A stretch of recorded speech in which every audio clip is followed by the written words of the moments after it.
One of the biggest challenges that we've seen is people want to come to you for you to invest in them, but they're not trying to invest in themselves. So across the world, you would have heard a simple example. You've seen a lot of movie stars, and when you speak to them, they'll tell you about when they used to work in Burger King or McDonald's. And they're working their way forward whilst they do their interviews or whatever it is until they get an opportunity and move forward. So it's to create that type of mechanism whereby they're earning for themselves and they're investing, and it becomes a better scenario for that financial institution to make an investment if they've seen that time and effort being put in by that person, as opposed to somebody just throw themselves on them and say, hey, I'm going to be the next greatest thing, give me everything I want. But the answer is not simple, because one of the things a lot of people forget is that financial institutions are in the business of lending and getting back their money. They're not in the business of lending and losing their money. And again, I don't want to go off into that tangent because it's a well-discussed thing, but I will close simply by saying that also would form a part of what we're going to look at, in the sense that financial institutions are the largest repository of capital in the country. So obviously, as we try to craft a policy, it would have to include ways in which you incentivize them as well as incentivize the youth, so that we can have a win-win situation. Much of that, of course, will involve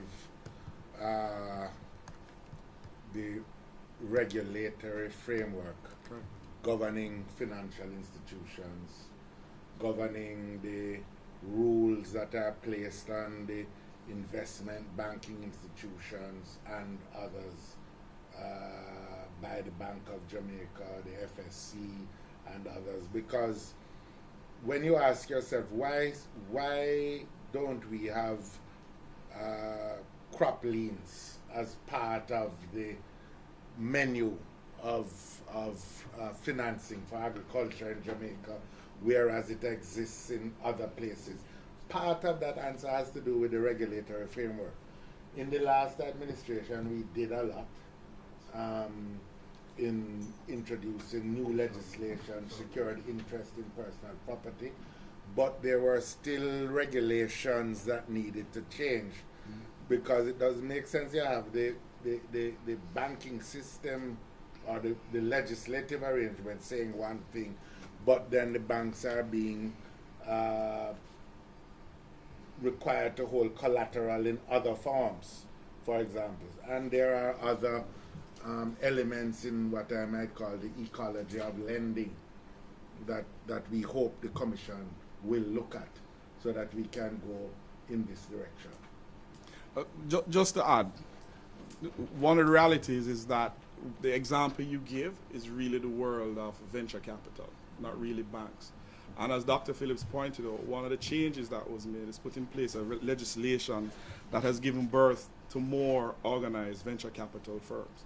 So obviously we'll take a look on that, because it's not every venture that you can go to a commercial bank, which is what most people feel, and borrow.